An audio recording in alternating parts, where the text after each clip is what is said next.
Good evening, everybody. I'm Doug Hicks, Dean of Oxford College, and I want to say hello to all of you from Oxford College, faculty, students, staff, and friends.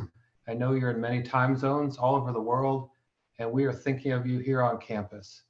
I want to say good evening and introduce our Oxford Studies talk this evening.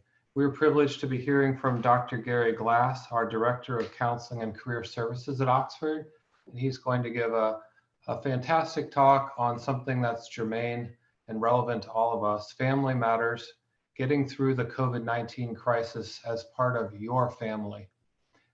Gary Glass is a talented director and licensed psychologist. He's been working with college students and serving various campus communities for over 20 years. He's committed to an interdisciplinary perspective, and his professional identity extends beyond licensed psychologist to educator.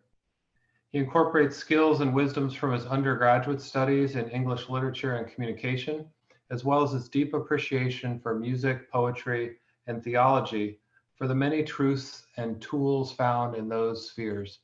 He received his PhD from the University of Memphis, and we are privileged to have him as part of the Oxford community. Tonight, he'll talk for 30 or 40 minutes and then leave plenty of time for question and answer. You will be able to type in your questions using the Q&A button at the bottom of your screen, and you can start putting those questions in now and we'll be following along with them. My colleague and spouse, Dr. Catherine Bagwell, is a professor of psychology on the faculty at Oxford. Many of you know her, and she's going to be asking Professor and Dr. Glass the questions tonight as part of our conversation. So hope you'll type those so that she can ask them. So Dr. Glass, we're really glad you're here, and please take it away.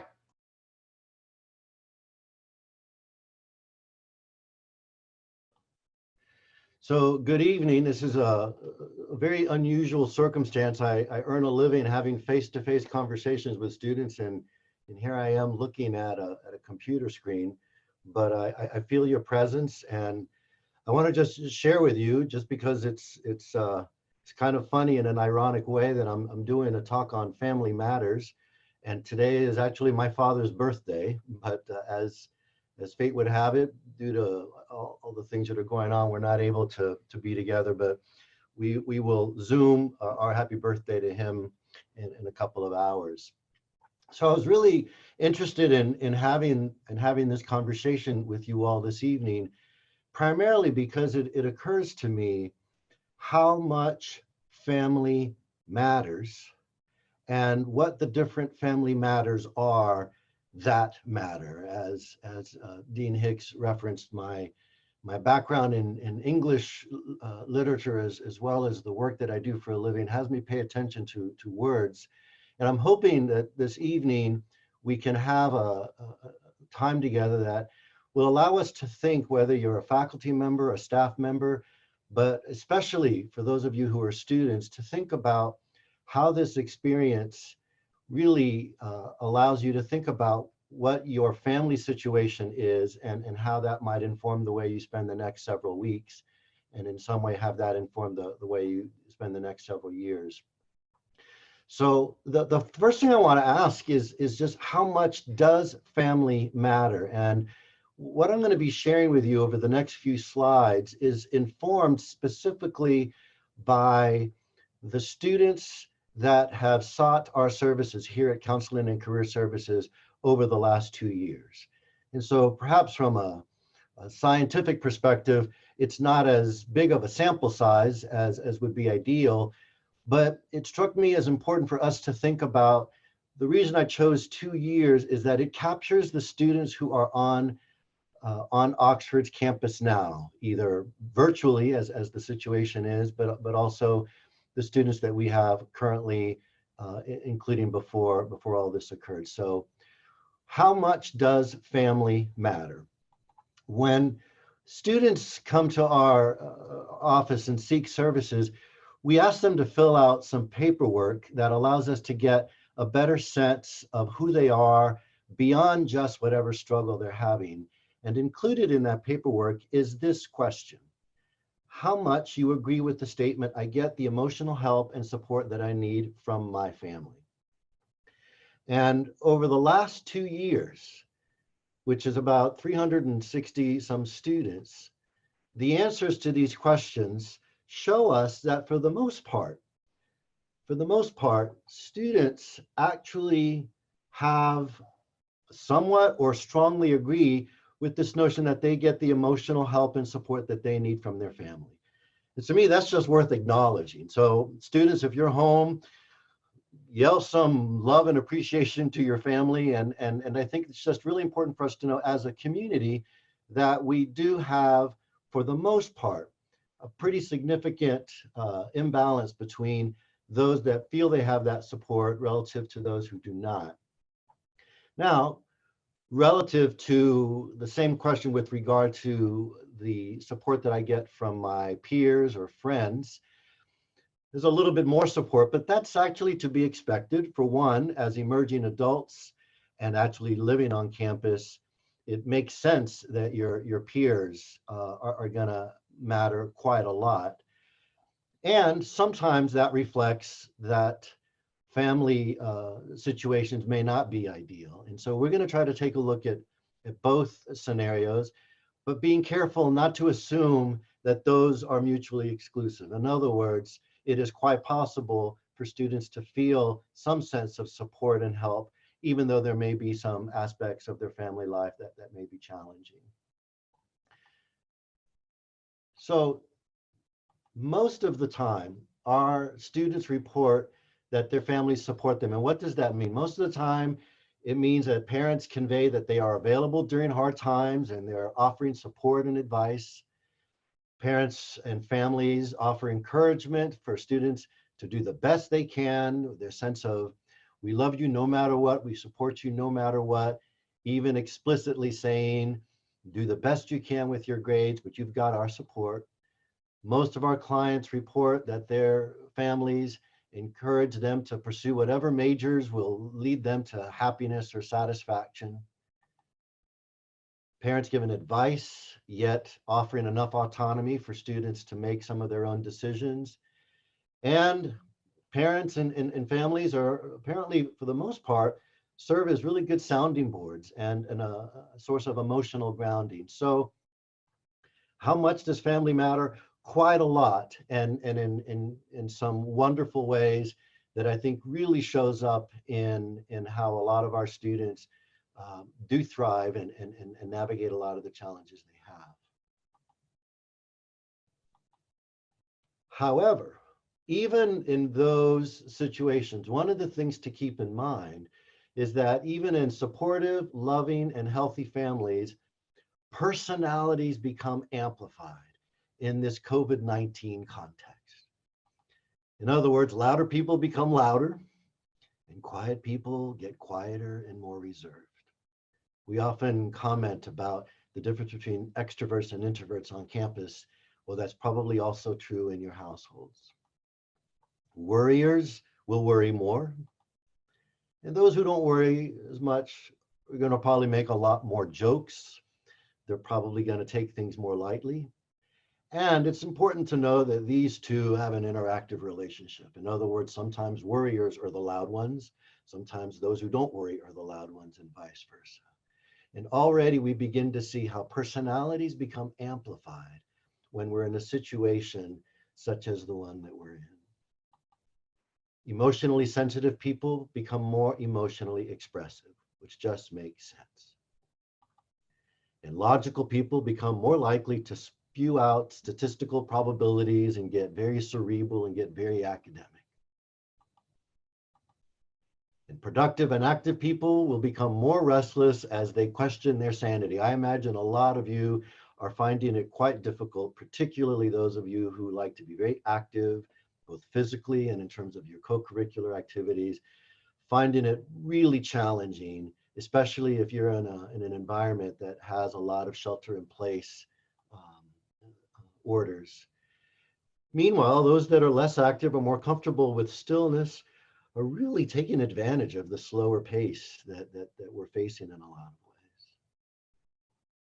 And so just some tips for what I call the happier homes. Just some tips on how to navigate the fact that you're spending a lot more time with your family and probably experiencing some things that I think are sometimes challenging because of all of the things that we've just been talking about. And the first is always to communicate, to really think about the power of communication. Communicate what you're experiencing emotionally, what you're experiencing in terms of your thoughts, how you're just handling all of the things that are going on. But also don't forget to communicate your sensitivity to the other folks in your family, what their needs are, what they're experiencing. And respect personhood. Every single member of your family has their own personality, their own value system, their own perspective. And so pay attention to your own needs, to your own wants and the tendencies that you have, and remain sensitive to the ways that other folks in your family cope, the way others relate, including in evolving ways. And in fact, you may find that after 1 or 2 or 3 semesters of college, you are finding that you yourself are relating to things and coping things in a different way. You're all in likely close quarters together, so just respect the personhoods that are in the household and don't forget to communicate. And create routines and spaces.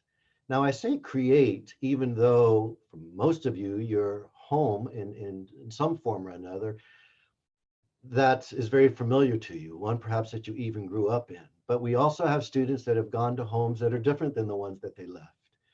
A fair number of students whose families moved. And let's not forget, we have a fair number of students who did not actually return home. They may have remained on campus and are now on the Atlanta campus or in other places. And so wherever you are, but even if you are in the house that you've been in for many years before you came to college, it's not the same situation. And so you're going to need to think not about simply resuming your routines and spaces, but to create them. Create them for solitude, create routines and spaces for academic work and other things, especially those that warrant some privacy. And if you keep in mind, when you're on campus, you're going to classes in different buildings. Think about creating a routine and what are the spaces that you're going to work on things differently, because many of you have parents or other family members who are also at home working remotely. And so the need for you all to really collaborate in figuring out what are the ways in which we form the routines and spaces that will make up this shared space. And don't forget to create routines and spaces for the way that you spend time with each other, not just routines for yourself. Don't simply share a building. One of the things that we can take for granted is having people in the same room, but I think especially with all of the things going on around the world, it's important to just check in with each other, stay in touch with what each other are doing. Otherwise, it becomes very difficult to follow any of the tips that I've been suggesting here. And finally, capitalize on the increased contact. This is actually a rare opportunity to have a concentrated dose of time together that you were going to have naturally over spring break and maybe the summer and then fall break and Thanksgiving break and winter break. These are the kinds of times together that are suddenly being really concentrated and for an indefinite amount of time. And so think about having conversations about your evolving aspirations and your evolving identities. You change so much over the years that you're in college.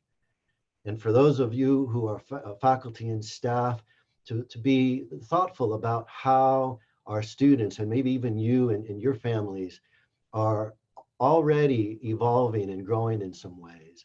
And so have conversations about how other family members experienced things at the age that you are now.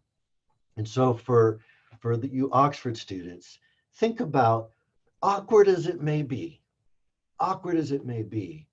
have a conversation with folks in your family about when they were your age, what were their career goals or their work life goals? What were their goals for their personal lives? and see how much of it has changed over the last 2 decades. What were their experiences regarding relationships, whether friendships and romances? There are so many unshared stories between parents and their sons and daughters because the boundaries between childhood and adulthood call for us to do so.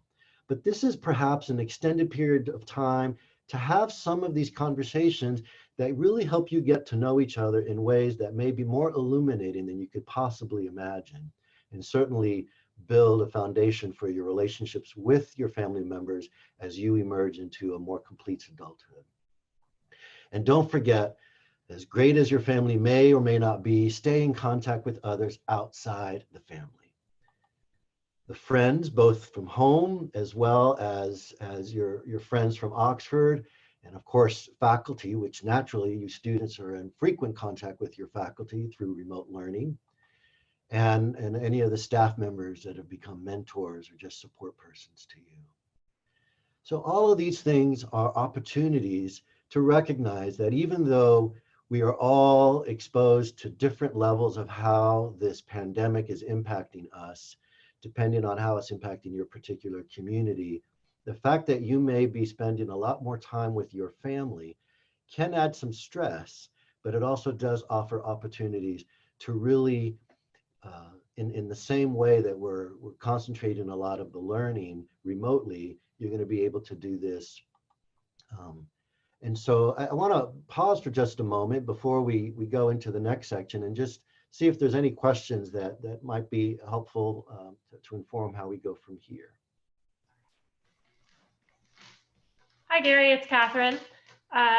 Thanks so much. The question so far, I think maybe you're going to get to next, but recommendations for dealing with ongoing conflict at home. Okay. Well, then, I'm certainly going to get to that. Okay, so we'll save that one. How about advice for balancing school obligations and family responsibilities? That's an excellent question. So I want to go ahead and address that one now. If you think back to what I said about routines and spaces, there are apps galore for you to choose from, and they all allow you to add all different kinds of colors to different kinds of activities. We tend to schedule our obligations, especially academic obligations.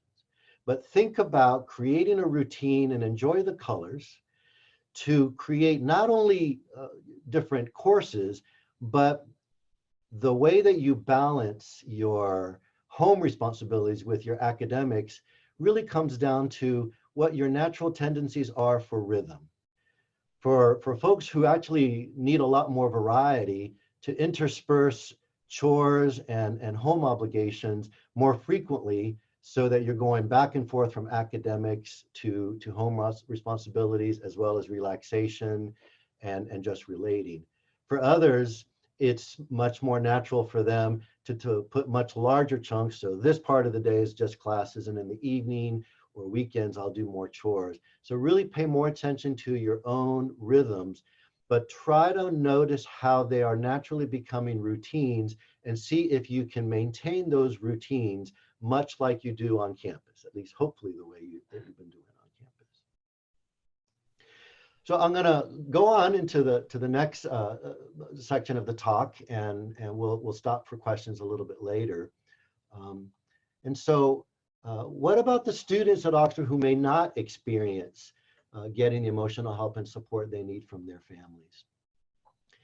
The reality is we do have students that have struggled quite a bit with things that happened earlier in their lives, sometimes several years before coming to Oxford, sometimes not that far in time. And as you can see, although most of our students, at least in terms of to the extent that our clients are reflective of the larger student body, have not suffered traumatic experiences, we do have a fair number of students who have.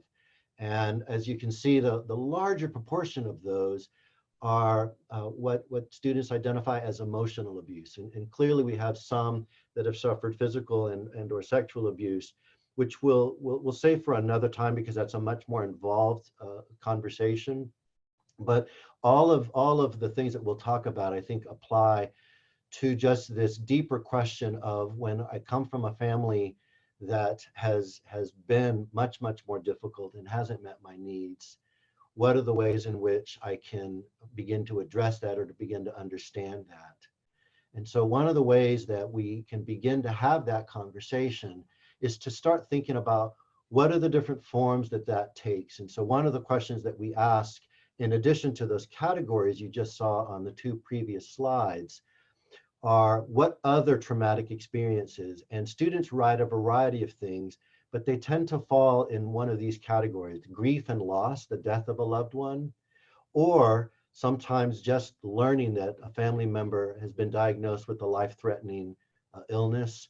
And so the anticipation of grief, just the instability of a sense of security, loss of income, loss of a home. Of course, the abuse we've referenced, and of course that would include domestic violence.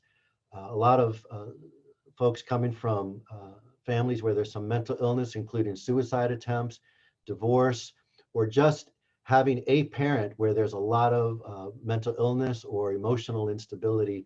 All of these can impact students in such a way. And I'm hoping that the rest of the talk doesn't attend to these one at a time, but helps us think overall about how families operate. And hopefully this can give you at least the beginning of a way to think about how you might approach navigating this, or how you might have some understanding for a peer of yours who might be struggling. And just to start by defining, what do we mean by family? Is this just a random collection of people who happen to share some hereditary traits? Is this a community that has closeness defined just because they've shared a lot of time together? What do we even mean by family? And to really appreciate that, we have to think about family as something that is both intergenerational. In other words, every single thing that's going on in your family is informed by at least 3 generations, and it tends to be most intensely informed by 3 generations.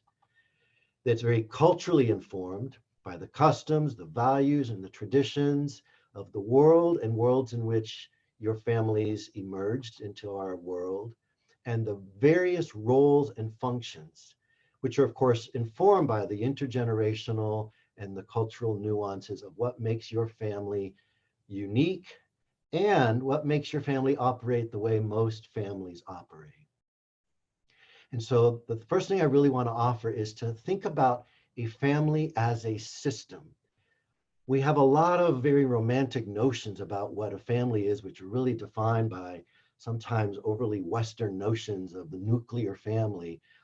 But I'm hoping that if we can begin to think about a family as a system, it is the nature of a family, if we think of it as a system, where its members are intensely connected emotionally. And emotional connection refers to 2 things: how humans relate to each other and what matters to humans. So it is the nature of a family that its members are intensely connected emotionally. Now, sometimes people say, well, my family is not really emotionally connected. But even if that appears to be the case, that's more a feeling than a fact, because the research is pretty clear that families are so profoundly affected by each other, their feelings, their thoughts, and their actions. It's almost as if you're all sharing the same emotional skin. And you recognize this when you notice that when you go back to your family, you begin to behave so much like you used to, but realizing that's not how I've been living and experiencing life on campus. And for faculty and staff, we've often had the experience when we go back to the households where we grew up, we sort of return to a previous way of being. And so people solicit each other's attention, approval, and support, and react to each other's needs, expectations, and upsets. What I really want to focus on in particular, and this is all coming from Michael Kerr, who does a lot of work in Bowenian, which is a reference to Murray Bowen, who's one of the founders of family therapy. And I'll spare you the various academic disciplines, but I think most family therapy practitioners really recognize the importance of recognizing the family as a system. And we're going to focus a lot on the needs and the upsets, particularly the very nuanced ways in which needs are manifest and the variety of ways in which upset actually looks. but to keep in mind the notion of the family as a system that is defined by interdependence of emotions, the interdependence of roles that people play, and the various relationships within a family, and how all of those function to either keep a system exactly the way it is, homeostasis, or if systems change anywhere in the system causes the whole system to change. And I'm going to repeat that last part because it has implications for what we'll talk about shortly. Sometimes it seems a family will never change. And in fact, sometimes when a change actually occurs, one of the more common examples is if a family is struggling because one particular member of the family is struggling with an eating disorder and everybody else is having no problems. And then when that person begins to recover from the eating disorder and starts to do rather well in navigating life without that, strangely, another member of the family, often a parent that had a history of alcoholism, that has had zero struggle with alcoholism for the last 20 years, suddenly begins to struggle with alcoholism. That's what we think of as homeostasis. In other words, the family system is maintained where we still have somebody who's struggling and everybody else is playing their roles. And that's why I really want us to think about what do we mean by that, but how do we think of that in particular in terms of the impact of COVID-19? Coronavirus is contagious. Emotions can have a strong contagion effect, especially in dysfunctional family systems. Social distancing is necessary to control the spread of the contagion of coronavirus. However, social distancing is difficult, if not impossible, when we have folks that aren't even able to leave the household. And that is indefinite for so many of our students. Or for those who are far apart because they were not able to return to their families, the social distancing is impacted by the distance that's brought about by COVID-19. And we know that higher population density increases the spread of a virus in the same way that the traits of a family system are amplified when outside influence is limited. So let's think about some family roles, and I'm curious, and when we start having discussion, to see if any of you recognize these roles. So there's the formal roles that we have. There's the eldest sibling, who's the breadwinner of the family, who's the homemaker. But most roles are assigned without formality. It's rather casual and unspoken. For example, who's the practical advice giver or the problem-solving parent, as opposed to who's the emotional supportive parent and the one you go to for stories. And sometimes it's a grandparent or an extended family member. Often students reference who the good child was and the problem child or the needy child. And homes often have an unquestioned, unchallenged authority. And these are roles that are easily recognized, but there's never an announcement or seldom an announcement that these are there. And there's even more subtle roles that I think we'll spend a lot of time talking about. And I'm going to focus on the ones that we see most frequently in our students. And I think a lot of that has to do with the population of Oxford students that tend to be very high achieving. And the first is what we call the identified patient. And this is usually the person that seems to be struggling, the presumed reason why a family suffers from disruption. But usually this is just the first person in the family to show struggle, either behavior problems. And that struggle reflects a hard time they are actually having. However, it also can reflect an unnamed and unaddressed family problem. It functions both as a decoy and as a cry for help. And in the end, it becomes the focal point of all the family efforts and resources and attention, which can foster some secret resentment and loneliness in others. And it functions to keep other family dynamics masked. And this can be a source of unaddressed distress for the high achieving family member. But sometimes the high achieving family member is also the one who's been the identified patient or the one who's been identified as having a problem. And already you can see, if you think of the role as almost an informal job in the family to maintain this family system. Another common role is what I call the blank screen or the painful mirror of a wounded parent or another primary adult figure in the house. In other words, there's someone in the household, and usually someone with authority, that operates because they're so unable to really manage their own shadows, their own shame, their own pain, their own wounds. They completely project that onto other family members, and often they pick a particular member of the family to project all of their own shame and their own anger and their own hurt onto that person. And so their inability to look into the mirror and see what they have causes them to actually put all of that onto one of the family members. And that usually results in them being very highly critical, how intensely and how frequently that is, very controlling, very abusive ways of relating, with attacks on appearance, attacks on character, often using guilt as a weapon, using comparison as a way to control behaviors and compliance, and slipping into episodes of rage and aggression, often in such an unpredictable way that the student who's been the blank screen or the painful mirror spends most of their life just trying to keep that parent from having another episode. And this can be really, really challenging, because this same parent can suddenly become very supportive and caring and affectionate and selfless, which causes a lot of confusion and often guilt, because it causes the person who absorbs all of this to really question their own sense of reality. And then we have the strong one who has no problems, and that's in quotes because their role is to really protect the family from other struggles that they are facing.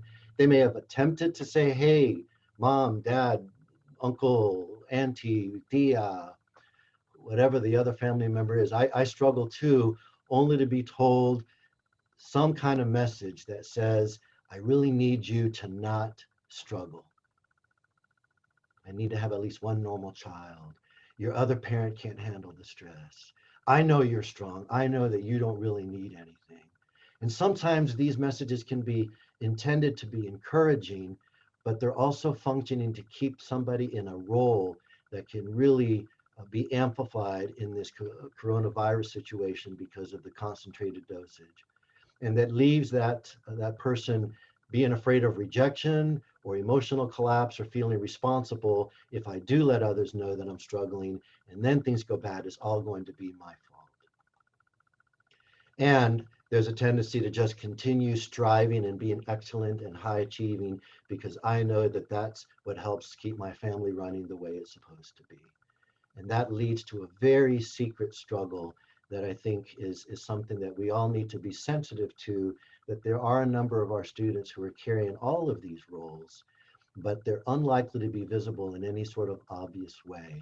And so the ways in which we can do that. And the last one I want to introduce is what I call the secret other adult, technically referred to as the parentified child, that absorbs the struggle of one or both of the parents, really functioning as another peer rather than a son or a daughter, absorbing marital problems, or perhaps making up for deficits in the other parents, being their intellectual partner or their creativity outlet.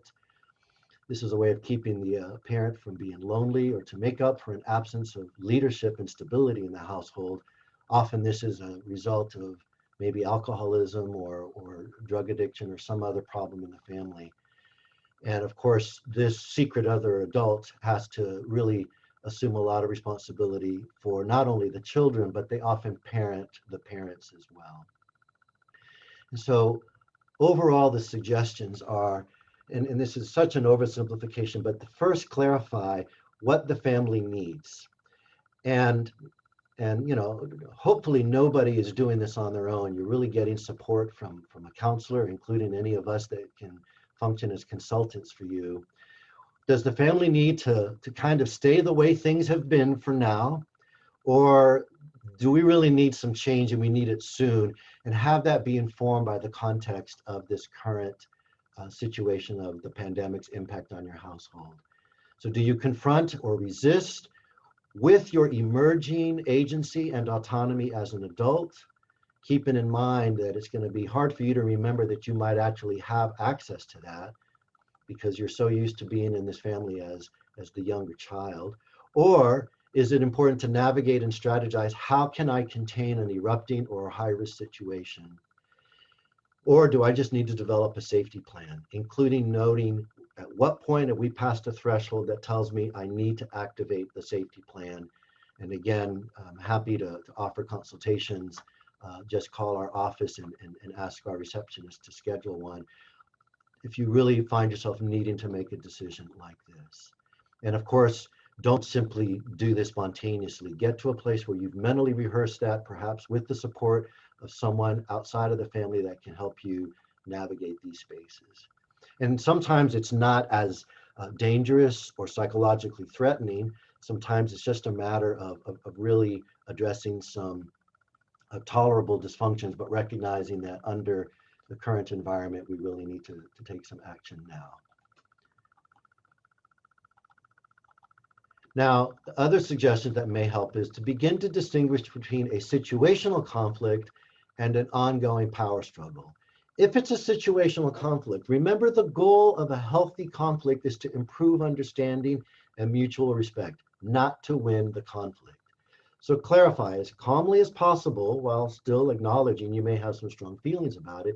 What do I want the other person to understand about my perspective?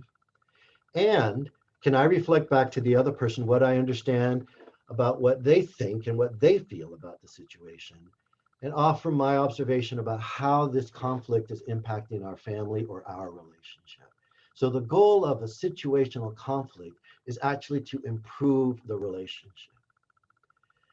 If it's just more of a power struggle, and a tug of war is a really classic symbol of a power struggle, then you need to recognize a conflict is probably not going to be useful. How can I circumvent the power struggle that's not going to have a winner or a loser? Even if I'm right about the situation, the struggle is going to continue because the other person is just going to continue their behaviors. So here, just acknowledging that there's a power struggle that you don't want to continue.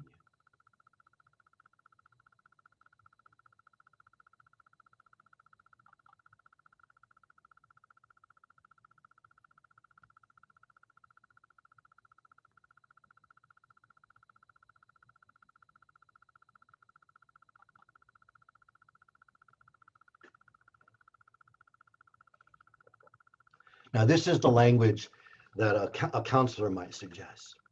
The important thing is to just figure out, is there a way that I can name that this is a power struggle and convey that I don't want to remain in this tug of war? The best way to not lose a tug of war is to drop the rope. And notice the goal can't be to win, but to recognize that this is not actually helpful for us. But it is really critical that you find your own words to convey that. And to finally keep in mind that regardless of whether you are in a family situation that is healthy and loving and supportive, or that has some challenges and problems, or that in fact might even be toxic and dysfunctional, or some combination, a lot of students at Oxford recognize that, especially those whose family environments haven't met the needs the way they would have preferred or needed, is that their friends at Oxford become their family, my adopted family, my new family, and to stay in touch with them. And finally, I just want to share a picture of a loving, healthy, normal, functional family. And that's me. And to remember that as far as anyone knows, we are a nice, healthy, normal, functional family. But in truth, the only normal families are the ones that the public doesn't know really well. And hopefully this conversation has planted some seeds that will allow us to have deeper conversations and perhaps even some follow-up talks if folks are interested in that. And for now, I think it's probably more helpful to see if there's any questions and discussions. Thank you so much, Gary. That was terrific. So I just want to remind everyone that you can still ask questions using the Q&A box at the bottom of your screen. But we have some good ones, and so I'll start with those. So one question, Gary, is related to kind of the balance of being home and still having a lot of academic work and stress. So the question is, how can I build in self-care when my family misinterprets the stress of remote learning and all of the work that I have to do? Well, I think going back to the comments I made about a conflict, that may not look like a conflict because it's a really quiet one, but to let your parents know two things. One, what's easier about remote learning, and two, what's harder about remote learning.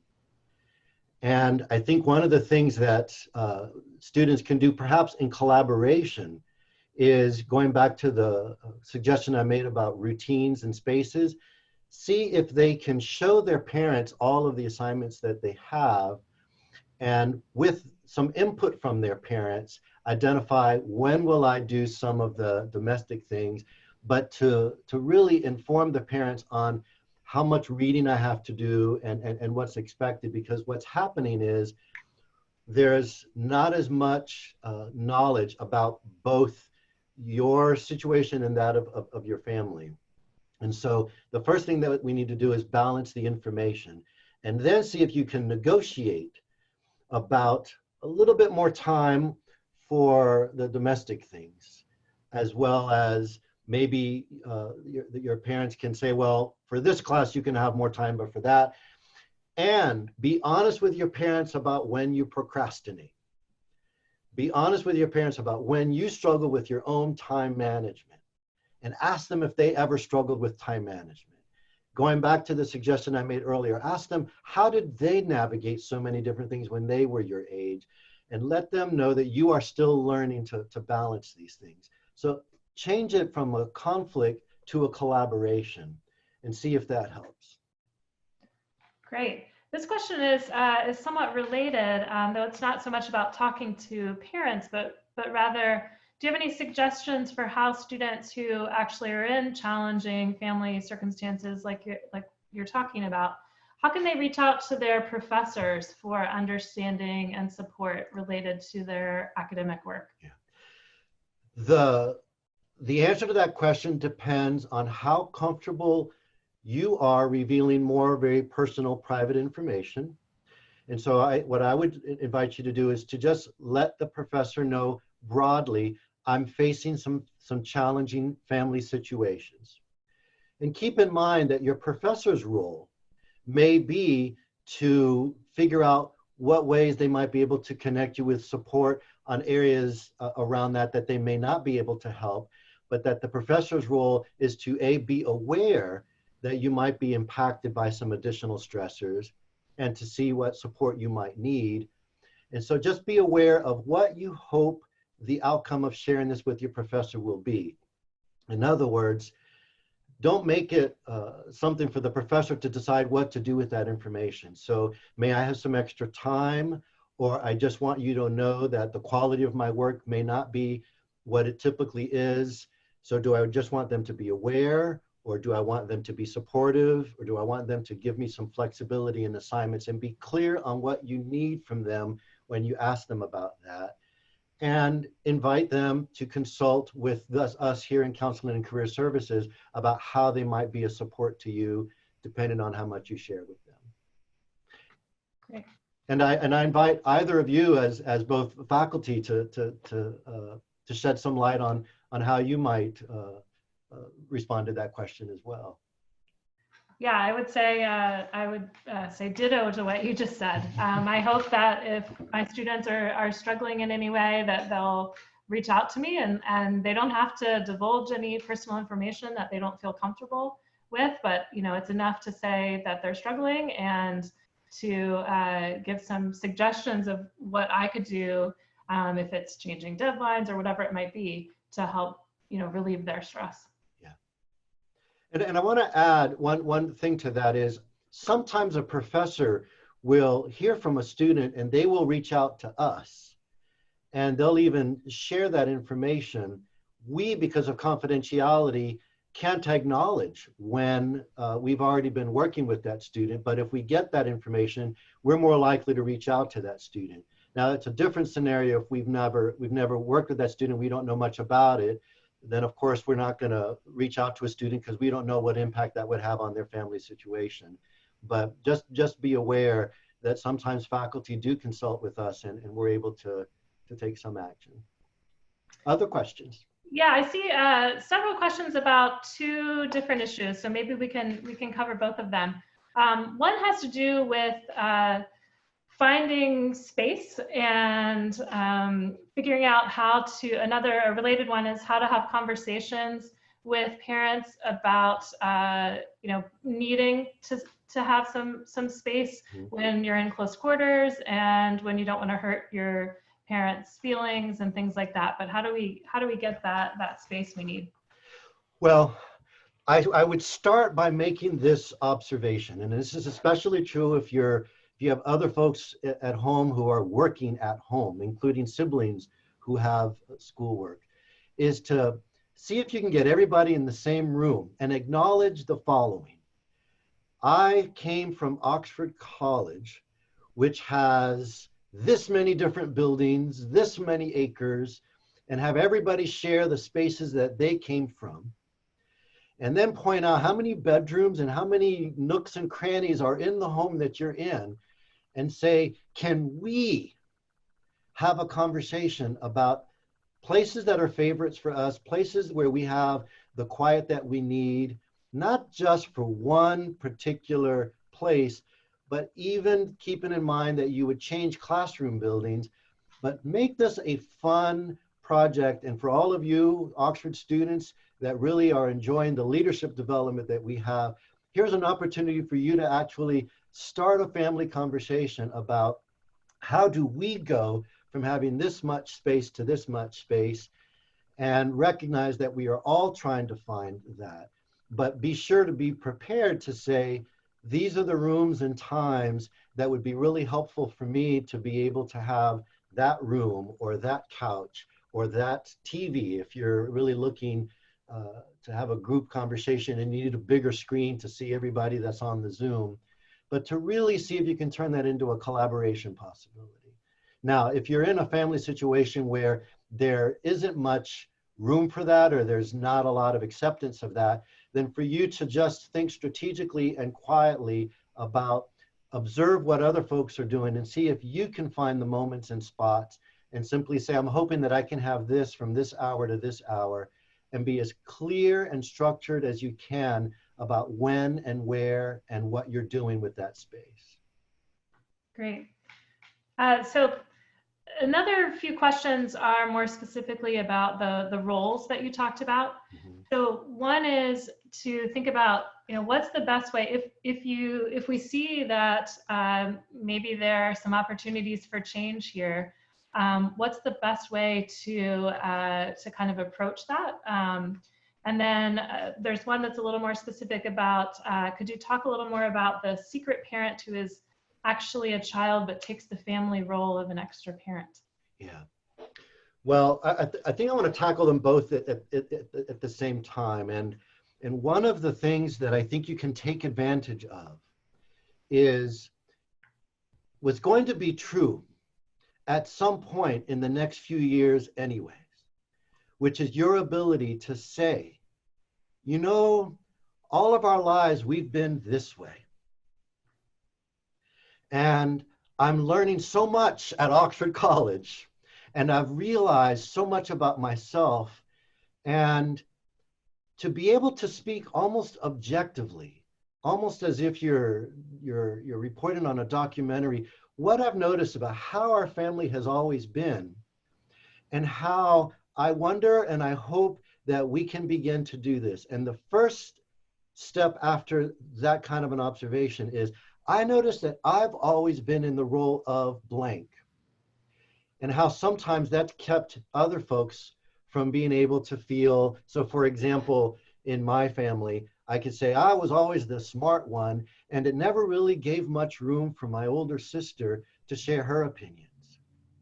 And so just to be able to say, I want for us, and to think about what you want more of, like more conversation or more sharing, and what you want less of, yelling or anger outbursts or whatever it is that's happening, and to think about both your role, because if you start to change the way you react, because it's a system, one other sibling is going to change the way they react. Even if that means standing up to a really bullying parent. One of the things that students often realize is that their greatest fear is that the parent would be physically harmful to them, only to discover that in their sophomore year of college, they are actually physically larger than their parent. That doesn't mean they're going to physically be harmful to the parent. It just means that they can say, you know, as an adult, I don't think we can continue doing this. And so to really start off by summarizing how things have been and saying, now that we're all kind of stuck here together, I wonder if this is a time that we can really start to think about how we are going to be moving forward. And then be forgiving when you slip back into old patterns every once in a while. Great. And I realize that is much easier said than done. So you'll have to rely on, oops, there we go again, or oops, there you go again, because it took about 2 decades for your patterns to emerge. It's going to take a little while to change them, but little by little, you'll start to notice it, especially if you're able to have some of those rich conversations we talked about at the beginning of the program. Great. One more, and then I want to end on asking you about, again, where students could go to get support with this. But one more question before that. If at least one person is always struggling to maintain the homeostasis in the family, how does the whole family get to a place of happiness, or at least, you know, functioning well? Well, one person does not maintain the homeostasis of the family. Let me just clarify that.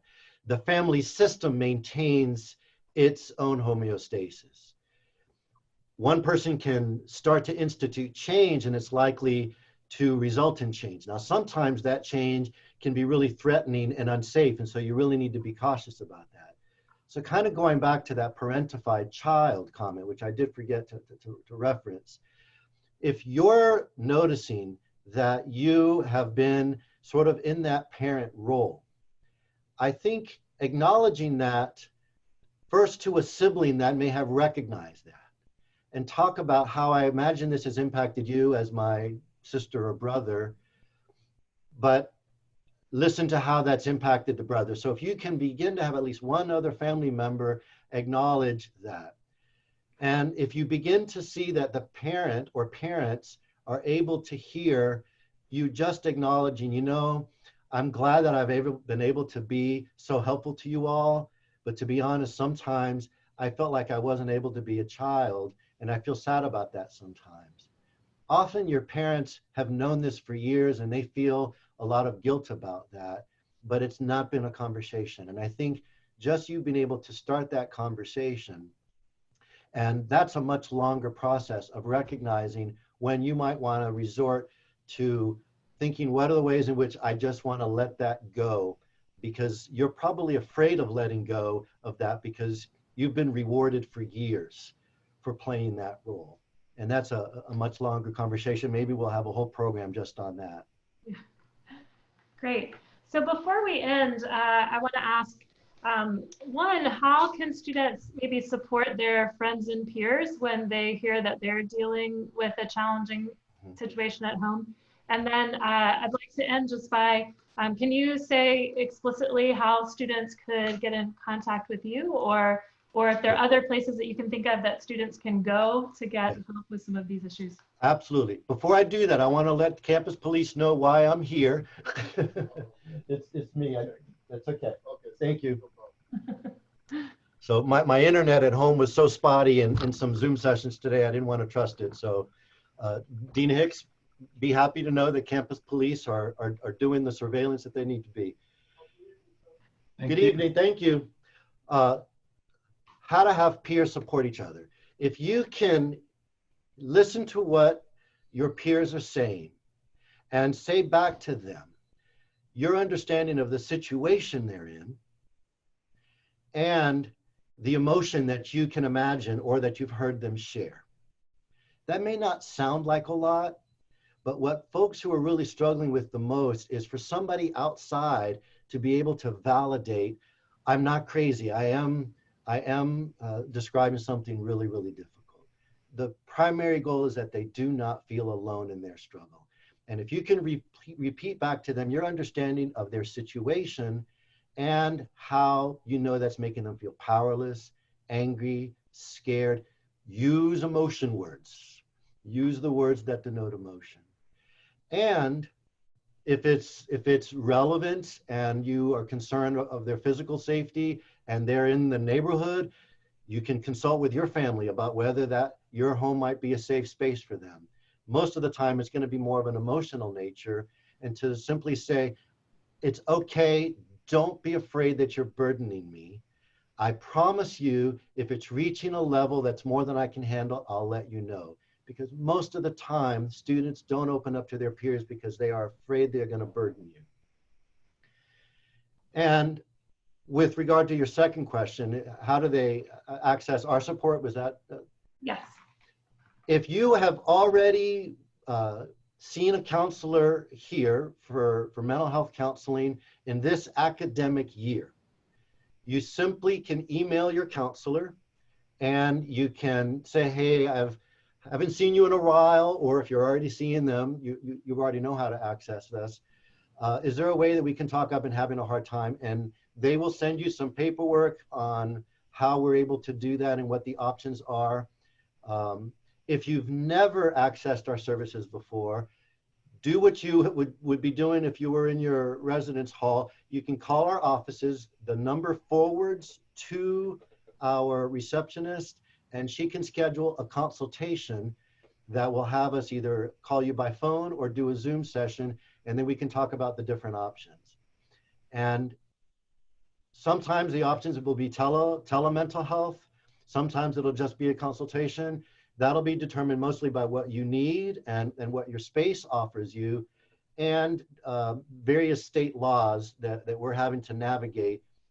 But at the very least, we will offer you consultation support and check-in to make sure that you've got some access to either advice and guidance, if not some ongoing support. Great. And that phone number would be available on the website?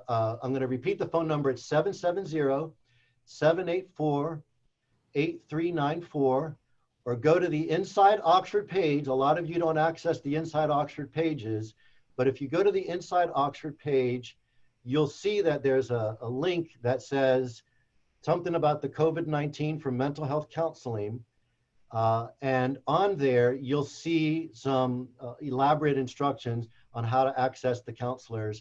And if you can't find it, email me and I will send you the link directly. Terrific. And you can reach me at gglass@emory.edu. Great. Well, Dr. Glass, we thank you so much for your time. Catherine, Dr. Bagwell, we thank you for your time to pose these questions. And most importantly, I want to thank you students who've engaged tonight in this important conversation. We try so hard at Oxford to be your community. Sometimes we talk about being your family. We want to be a place of welcome and support, even though we're asking you to ask big questions and think about hard ideas and do a lot of good academic intellectual work. And so it's hard for us as faculty and staff to support you and reach out to you so far away. And we know that it's harder in some ways to be community from far away. We're thankful for those of you who have supportive family systems. And we also know that no system is perfect. And so for those of you who have challenges, we ask you to reach out to us, to Dr. Glass and the wonderful Counseling and Career Services Center, to Pam Kassar in Student Health, to Lynn Pace in the chaplaincy, to your faculty and staff. And so we thank you for joining in tonight. Dr. Glass, thank you for challenging us with big ideas and also helpful ideas. And if I can make a shameless plug, students, I am just about done, and hopefully by later this week or early next week, I'm going to be offering a program on where in the world did my motivation go? Because I know a lot of you are struggling with procrastination. And so keep your ears and eyes out for that, and we'll find a way to offer that. Okay. Thanks again, Oxford Study students. Let your fellow students know this lecture should be on the course site for those who weren't able to watch it live. And we all wish you a good night. Bye.